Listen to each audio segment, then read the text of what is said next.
What's up, everybody? This is Ethan Jett with Jett's Fishing Adventures, and we're here to talk about jig fishing.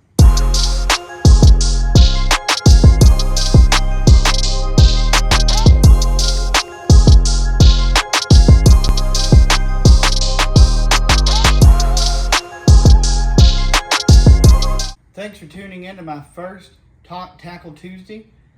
This will be a series that I like to explain some of the tips and techniques that I've personally used while out on the water to catch some fish. For the very first technique I like to talk about is my very favorite technique, which is the jig. I've been using bad boy jigs for a while, and really ever since I started fishing, and to me that's the best jig on the market. The hooks are very sharp, the skirts are very nice, high premium silicone skirt. So let's dive into some of the techniques that I personally use, how to fish them, and the equipment that I use. Let's talk about the main types of jig. The first style of jig is the finesse jig.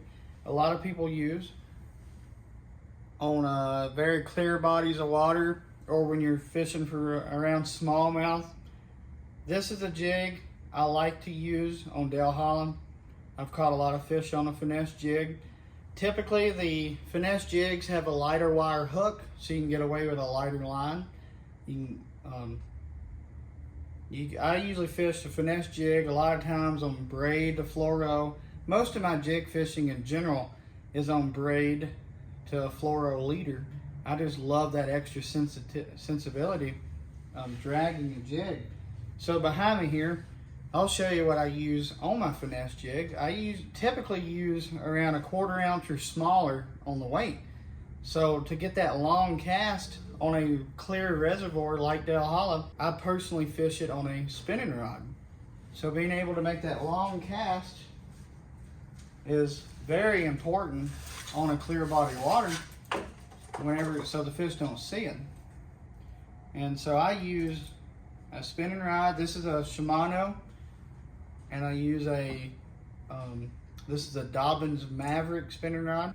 I pair it up with 15-pound seaguar smackdown braid, and then I pair it up with a usually 8 to 10-pound seaguar Invisex or Brazex, depending on where I'm fishing. If it's got a lot of rocks, I use a Brazex because of the abrasive.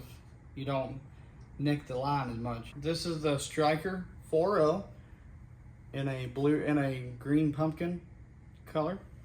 So what I like to do on a finesse jig, most of the time you're fishing kind of colder water, clearer water, so you don't want a big presentation or you don't want a lot of action. Now with this Torrent, this part, the end of it here, actually floats. And if you look in the video, I'm sitting here absolutely still, and it's still wobbling.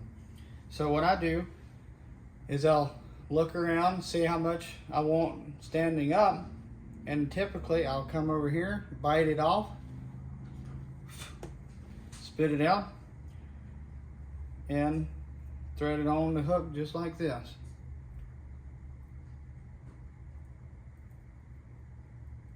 Then run it out. Now, a tip that a lot of people don't use, and what I've told a lot of people, if you want your bait to stay on the hook, rotate it, push it down past the hook keeper, and then rotate it back. That's just a quick and easy way to where it will not pull off. And there it is. So there's your finesse jig. Great around smallmouth. Typically you're not catching smaller fish on it. You can still catch some giant fish on it. But when the fishing's tough and you don't want to downgrade to like a shaky head, this little finesse jig really works. Let's move on to the about the regular skipping casting jig. I have 2 rods that I personally love to use on those medium to bigger size, not finesse, the bigger presentation jigs. So on this is the ALX Toad Face. ALX designed this rod to be a frog rod, but it is an absolute stellar jig rod. This is probably my favorite jig setup. It has a great tip and a really big backbone to it. And this is the rod that I use 9 times out of 10 for my jig fishing. It's a very sensitive. I have 30-pound braid. It's on a Shimano Corrado reel, 7-to-1 gear ratio to be able to pick up the line and set the hook. And then I have 17-pound Invis-X or a Braze-X, depending on where I'm fishing. So on these, you can use any kind of crawl trailer that you really want. My personal favorite is the Torrent Outdoors timber crawl. These little crawls are amazing. And then this is another tip, and I really don't like to give this one out, but y'all are my friends, so I'll let you know. I love to mix and match colors. So if I'm fishing a black and blue jig, I like to throw a green pumpkin timber crawl. If it's a green pumpkin bad boy jigs, I like to throw a black and blue timber crawl. But, so this is how you rig this jig. It's a little bit beefier hook, a little longer hook. So always look around where you want to see where that hook comes out. Bite off a few of the little sections. So you got it right there. And then thread her on.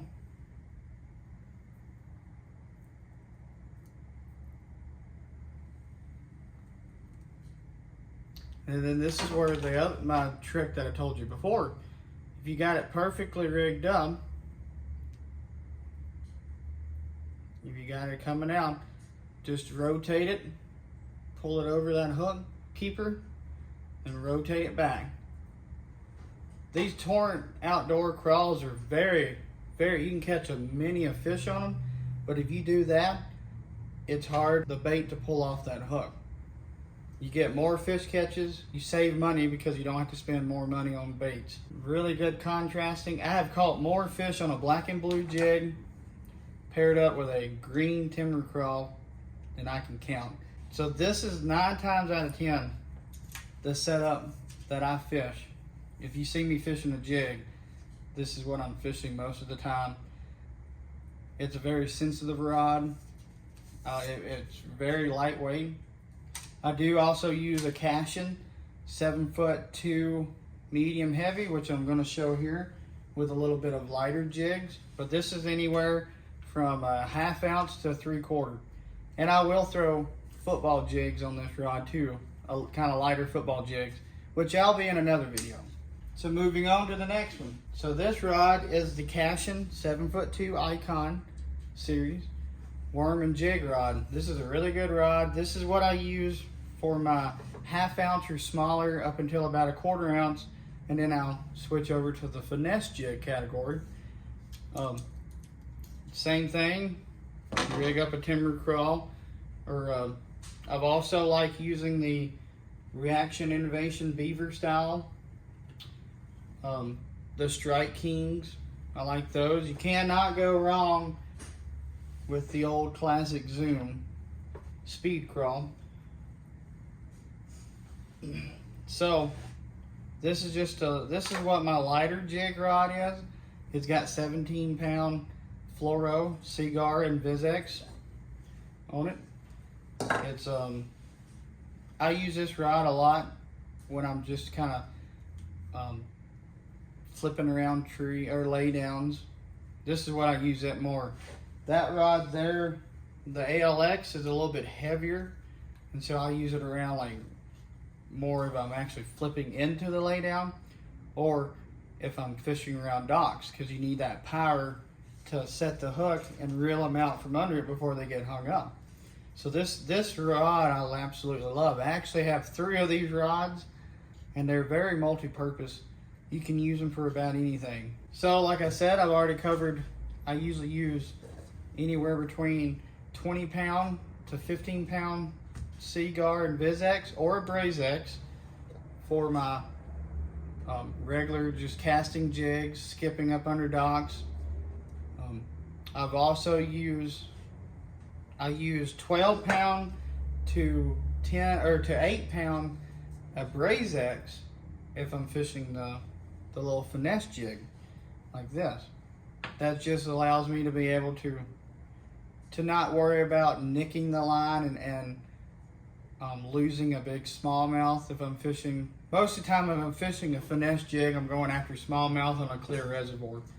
Some of the places that you like to fish a jig, I absolutely love skipping them up under docks. Hopefully in the future you'll see some videos of up on Guntersville fishing a jig under, skipping them up under docks. I've caught a bunch of fish that way. Definitely around this time of year in the spring, the fish will be getting on bed. So flipping a smaller profile jig on the beds and just kind of sitting there, and that's actually what I use this casting rod for, because it's a little bit, I like using the smaller profile, being able to skip it up under there, or skipping up in the bed and actually sit there. And when I do, I'll sit there and put my finger on the line, and you don't want to move it a lot. You want to get that bass angry because he's not supposed to be on that bed. So if you just sit there, it sits there and pulsates. Definitely with a timber crawl in the back, because them fingers there, the crawls actually float. So they're setting up there just like that. And when you're shaking it with your finger, it's just sitting there pulsating. And you will sit there and watch the fish start getting mad, gills are flaring out, and she'll just come up there and slam it. And as soon as he slams it, better hold on, because you got him hooked. You set the hook, just reel him on in. So, Bad Boy Jigs is my favorite jig. If you want to get some Bad Boy jig, look them up on Facebook at Bad Boy Jigs. If you want some of the Torrent Outdoor baits, they're my favorite baits. I am on their pro team. I'm on Bad Boy's team too. And if you want to get some baits, you can use my Instagram name, Ethan_jet_fishing, for 10% off your order. So hopefully I've taught y'all some things, little tips and techniques. Why don't you get out there and catch some fish? See ya.